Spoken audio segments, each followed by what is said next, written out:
आजकल लोगों के दिमाग में एक अजीब सा वहम घुसा हुआ है कि जातिवाद तो पुराने जमाने की चीज है। आपको लगता है कि आज भी समाज में छुआछूत है? बिल्कुल नहीं, 0%। देखिए, सनातन धर्म के अनुसार 4 वर्ण है, लेकिन कोई छोटा कोई बड़ा नहीं है। अगर तुम्हें भी लगता है कि जातिवाद अब खत्म हो चुका है तो एक बार ये पूरा वीडियो देखो। आइए महसूस करिए जिंदगी के ताप को, मैं समारोह की गली तक ले चलूंगा आपको। मैं कट्टर हिंदू ब्राह्मण हूँ, छुआछूत जात पात मानता हूँ। I am a Thakur. झाड़ू वाला अगर आपको आके पानी देगा आप पियोगे? मेरा क्या है, अगर मुझे कोई देगा आई वोंट टेक दैट। अपना हिंदू धर्म है तो जाट ब्राह्मण अपना इस चीज को मानते हैं ना, इसलिए अपने बर्तन में हम खाना खाने नहीं देते इनको। पानी नहीं पीने देते मंदिर पर। अच्छा, हाँ, अभी भी नहीं मानो तो ये मेरा दोस्त है, पूछ लो, अभी भी नहीं पीने। ऐसा होता है? हाँ, होता है ऐसा। वो करेंगे तो हम उनके कभी पैरों पे नहीं पड़ेंगे और ना आप चढ़ने देंगे बराबर। ठाकुर तो ठाकुर ही है, विवाद ही होगा। कुछ लोग आज पूरे यकीन के साथ कहते हैं कि जातिवाद अब पुराने जमाने की बात है, कि अब ये सब किताबों में रह गया है और आज की जनरेशन इतनी मॉडर्न है कि वो किसी को जाति के आधार पर भेदभाव नहीं कर सकती। लेकिन यही कॉन्फिडेंस सबसे बड़ा झूठा है, क्योंकि जो चीज सच में खत्म हो जाती है उसके बारे में बार बार सफाई देने की जरूरत ही नहीं पड़ती। अगर आपको भी लगता है कि जातिवाद पूरी तरह से खत्म हुआ है तो ये वीडियो देखो। यहाँ एक ब्राह्मण एक दलित शिक्षक को कितने प्यार से पानी पिला रहा है। तो गिलास में कैसे पानी पी लिया हमारा? अरे आपने सब किया, हमने पिया। क्यों पी लिया? क्यों पी लिया? आप पूछ के दिए होते, हम नहीं पिए थे। जाओ जाओ। अगर आपकी नींद पूरी हो गई हो तो उठ जाओ, क्योंकि जातिवाद खत्म हो चुका है। ये एक सुनहरा सपना है जो कभी पूरा नहीं हो सकता। सच्चाई ये है कि जब तक दलित इंसान अपनी औकात में रहता है तब तक समाज को कोई दिक्कत नहीं होती।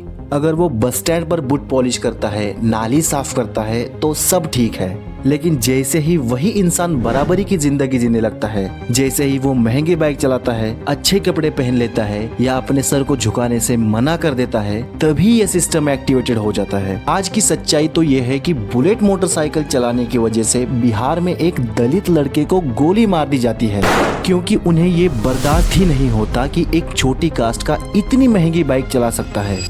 दबन से मारा गया हमारा बेटा, कि चमार का बच्चा है, बुलेट से चलता है, कपड़े बड़ी अच्छा अच्छा पहन को जाता है, ये साला बहुत हटता है, इसको गोली मारो, फिर ये जो लड़का दबेगा, फिर चमार ये ठंडा होगा।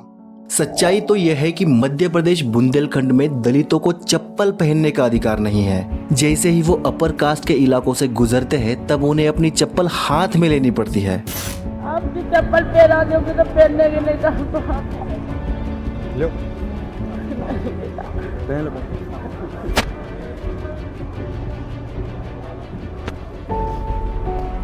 बेटा, हमारी परेशानी दूर करो बेटा। हम ये चप्पल क्यों नहीं पहनने देते? इसका कारण क्या है? सोच क्या है इसके पीछे? मैं वहाँ करीब 96 से दलितों का काम करता हूँ, जो से एरिया कितने गाँव में हो रहा है ये आपको 90%।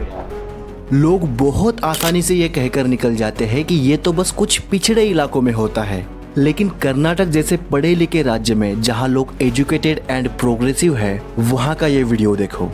एक अनुसूचित जाति की महिला ने जब एक विवाह समारोह में शामिल होने के लिए वो आई थी और वहां पर ऐसी जगह पानी पी लिया जहां तथाकथित उच्च जाति के लोग रहते थे। वहां मौजूद लोगों ने उस महिला को वहां से भगाया और न सिर्फ भगाया बल्कि पूरे वाटर टैंक को गौमूत्र से साफ भी किया। ये कोई अंधविश्वास की कहानी नहीं है, ये 21वीं सदी के भारत की सच्चाई है। शादी जिसे हमारे समाज में पवित्र माना जाता है, वही शादी दलितों के लिए आज भी एक परीक्षा है। आज भी बहुत से इलाकों में दलित दूल्हे को घोड़ी पर बैठने की इजाजत नहीं है और अगर कोई बैठता है तो पुलिस का प्रोटेक्शन लेना पड़ता है। कुछ केसेस में तो पुलिस खुद कह देती है कि बारात मत ले जाओ, लॉ एंड ऑर्डर की प्रॉब्लम हो जाएगी। यानी समस्या दंगाइयों से नहीं है, समस्या दूल्हे की जात में है। खबर है, यूपी के कासगंज में संजय नाम के एक दलित शख्स की शादी शीतल से तय हुई। बारात सवर्णों के मोहल्ले से गुजरना तय हुई, लेकिन मोहल्ले वालों ने इस पर आपत्ति जता दी और इस आपत्ति पर पुलिस ने भी अपनी मोहर लगा दी। पुलिस का मानना था कि एक दलित की बारात सवर्णों के इलाके से न गुजरे वही अच्छा है, क्योंकि ऐसे में हिंसा की गुंजाइश रहती है। जिस बारात को पुलिस प्रोटेक्शन नहीं मिलता, वहाँ दूल्हे को थप्पड़ मार के घोड़ी से उतार दिया जाता है। अब यहाँ पर एक बहुत ही सीधा सवाल सरकार पर उठता है, अगर 78 साल बाद भी एक शख्स को अपनी शादी में पुलिस प्रोटेक्शन चाहिए तो क्या हम सच में आजाद है या सिर्फ कागजों पर है? तो जात पात एक पास्ट की चीज है, ये सोचने वालों अपनी नींद से जाग जाओ या अपने दिमाग का इलाज कराओ। सबसे पहले तो तुम अपना ये वहम दूर करो कि आज के टाइम पर जात पात नहीं होती, और कहीं होती भी होगी तो सिर्फ कुछ गिने चुने पिछड़े इलाकों में, लेकिन ऐसा बिल्कुल भी नहीं है।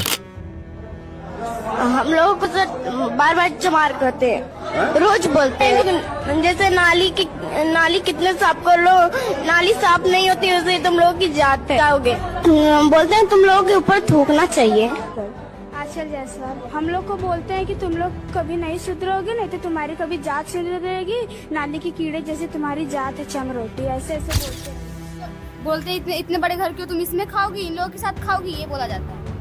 यहाँ पे जात पात का अंतर होता है, जात पात का, हाँ कौन करता है? बहुत टीचर्स लोग करते हैं। लोग कहते हैं कि आज की जनरेशन अलग है, लेकिन इसी जनरेशन में जातिवाद जैसी चीजें बढ़ चढ़ कर सामने आ रही है। किसी को अछूत कहा जाता है, किसी को चमार, तो किसी को नीला कबूतर। ये लोग जिस चीज का मजाक उड़ा रहे हैं, अगर उन्हें इसके पीछे की सच्चाई पता चलेगी तो उनके पैर के नीचे से जमीन हिल जाएगी। इतिहास में दलित लोगों को रोड पर चलना तक अलाउड नहीं था। बैकवर्ड क्लास के जो मेल्स थे उन्हें अपने गले में कूलर लटका के चलना होता था ताकि वो जमीन पर थूक ना पाए। कमर पर झाड़ू बांधकर चलना होता था ताकि पैरों के निशान मिट सके और उच्च जाति के लोग उस पर चल सके।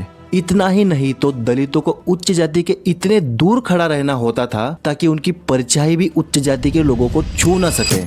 दलित महिलाओं को पूरे वस्त्र पहनने की आजादी नहीं थी, उन्हें अपने स्तन खुले रखने पड़ते थे ताकि उन्हें पहचाना जाए कि वो दलित है, और अगर उन्हें अपने स्तन ढकने हैं तो उन्हें मूलक-करम नामक एक टैक्स देना पड़ता था। इसमें भी नीचता की बात ये थी कि जिस दलित महिला के स्तन जितने बड़े होंगे उन्हें उतना ही ज्यादा टैक्स देना पड़ता था। इस समाज का एक बहुत ही कड़वा सच बताता हूँ। आज जो कास्ट बेस्ड डिस्क्रिमिनेशन, जातिगत गालियां या दलितों के प्रति नफरत कम दिखाई देती है, इसका मतलब ये नहीं है कि उच्च जातियों ने दलितों को अपनाया है। उसकी सबसे बड़ी वजह यह है कि उन लोगों को बस SC/ST एक्ट का डर है। हकीकत ये है कि न जाने कितने ऐसे लोग हैं जिनके अंदर बहुत गुस्सा भरा पड़ा है, जो मन ही मन में बहुत कुछ कहना और बहुत कुछ करना चाहते हैं, लेकिन बस उस एक्ट की वजह से सभी चुप है। अगर कभी ये SC/ST एक्ट को हटा दिया जाए तो जातिवाद इस तरह फटकर बाहर आएगा कि 1000 साल पहले का कास्ट सिस्टम भी फीका पड़ जाएगा। आज बहुत से लोगों को ये चीज बिल्कुल भी बर्दाश्त नहीं होती कि दलित लोग आज उनके बराबर और ऊंची पोस्ट पर बैठे हैं। आप हाल ही में हुआ ये केस देखो। गरीब या छोटी जाति को इस समाज में कभी इंसान समझा ही नहीं।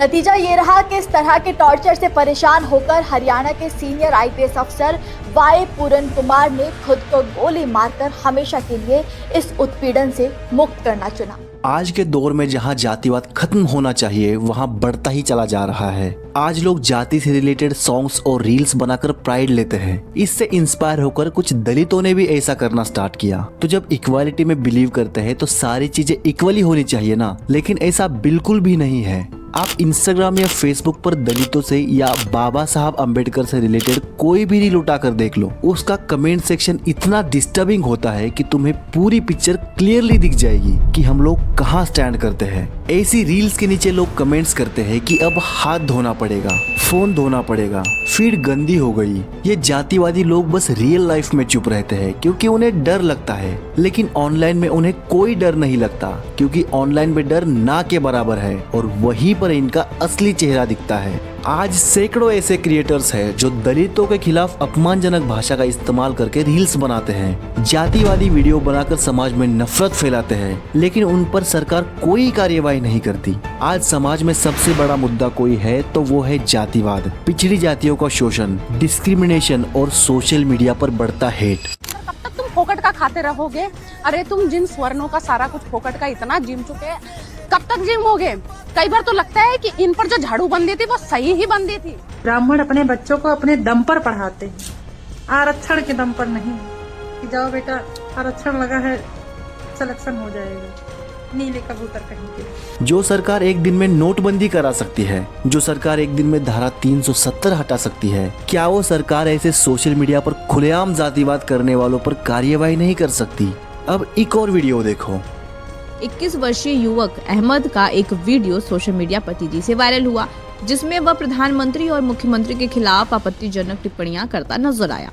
वीडियो के संज्ञान में आते ही पुलिस ने गंभीर धाराओं में मुकदमा दर्ज कर आरोपी को गिरफ्तार कर लिया। गिरफ्तारी के बाद जब पुलिस ने आरोपी से सख्ती से पूछताछ की तो वह हाथ जोड़कर अपनी गलती स्वीकार करता और माफी मांगता नजर आया। अब यहाँ मेरा सीधा सवाल सरकार से है कि जब कोई सरकार के बारे में कुछ अभद्र कहे तो इंस्टेंट एक्शन लिया जाता है, लेकिन जिस पर आप पूरी राजनीति करते हो उस जातिवादी नफरत फैलाने वालों पर एक्शन क्यों नहीं लिया जाता, या सरकार जानबूझकर लेना नहीं चाहती? चलो कास्ट स्लर्स तो सदियों से चला आ रहा है, पर आज की जनरेशन ने तो बाबा साहब आम्बेडकर के लिए भी स्लर्स बना दिए हैं। जिस इंसान ने संविधान दिया, जिसने बराबरी की बात की, आज उसी इंसान के लिए नफरत खुलेआम दिखाई देती है। पर जब इलेक्शन की बारी आती है तो यही लोग बोलते हैं कि दलित हमारे भाई है, और चुनाव के बाद बाबा साहब आम्बेडकर की मूर्तियाँ तोड़ी जाती है, जलाई जाती है। तो ये भाईचारा वोट तक ही सीमित क्यों रहता है? ये सवाल किसी एक्टिविस्ट का नहीं है, ये सवाल एक लोकतंत्र का है। बात जब बचाव की आती है तो यही लोग कहते हैं कि हमारे यहाँ तो कास्ट सिस्टम है ही नहीं,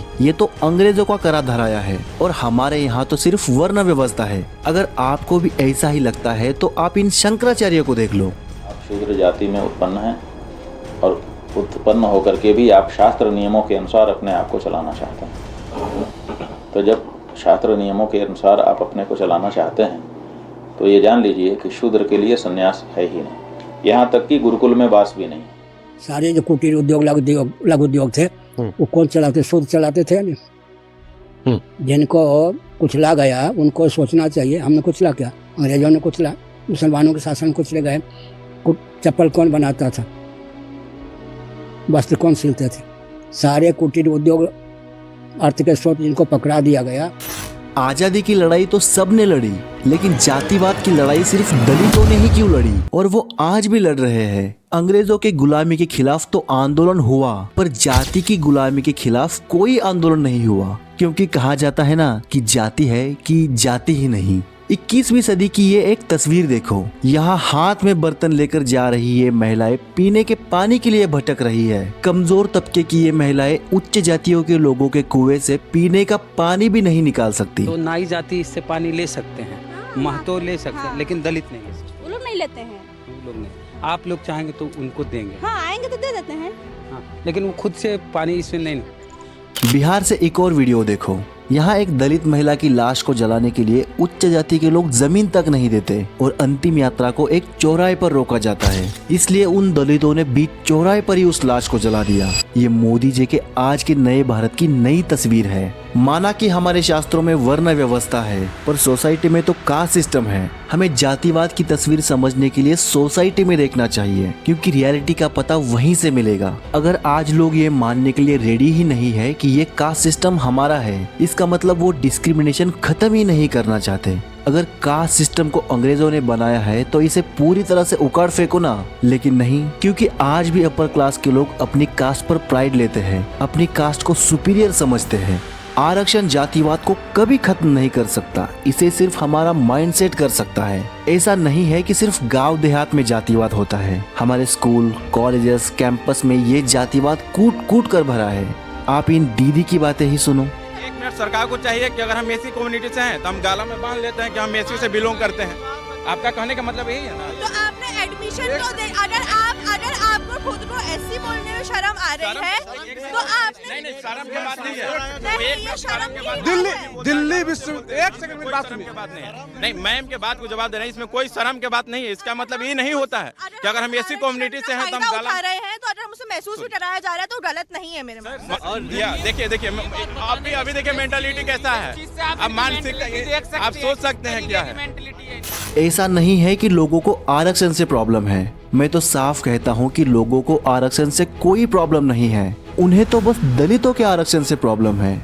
देखो, आज भारत में एससी आरक्षण लेता है, एसटी लेता है, ओबीसी, ईडब्ल्यूएस, महिलाएं हर क्षेत्र में आरक्षण लेती है, पीडब्ल्यूडी यानी विकलांग व्यक्ति लेता है, एक्स सर्विसमैन लेता है। हर स्टेट के लोकल्स उस पर्टिकुलर स्टेट में आरक्षण लेते हैं। खेल कोटा, धर्म के आधार पर, ट्रांसजेंडर, आर्म फोर्सेस, विधवा आरक्षण लेती है, तलाकशुदा आरक्षण लेती है। तो इस सो कॉल्ड अपर क्लास को सिर्फ लोअर कास्ट के रिजर्वेशन से ही इतनी दिक्कत क्यों है?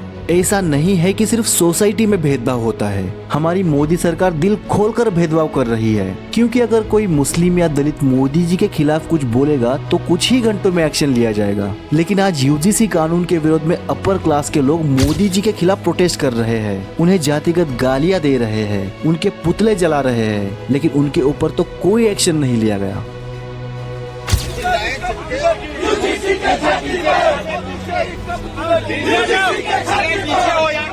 मोदी तेरी तानाशाही नहीं चलेगी, नहीं चलेगी। मोदी तेरी हिटलरशाही नहीं चलेगी, नहीं चलेगी। हमें साथ चोर है, चोर है, चोर है। हमें साथ चोर है, चोर है।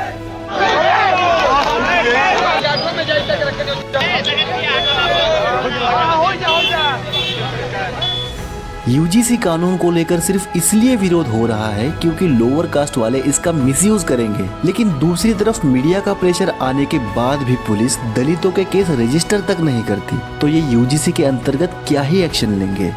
मतलब 1.5 साल पहले की बात है, शहीद भगत सिंह कॉलेज का प्रिंसिपल एक दलित छात्र को अपने कैबिन में बुलाता है, मारपीट करता है, जाति सूचक गाली देता है। हम लोग लगातार पुलिस के थाने के चक्कर लगाते हैं, SC/ST कमीशन के चक्कर लगाते हैं।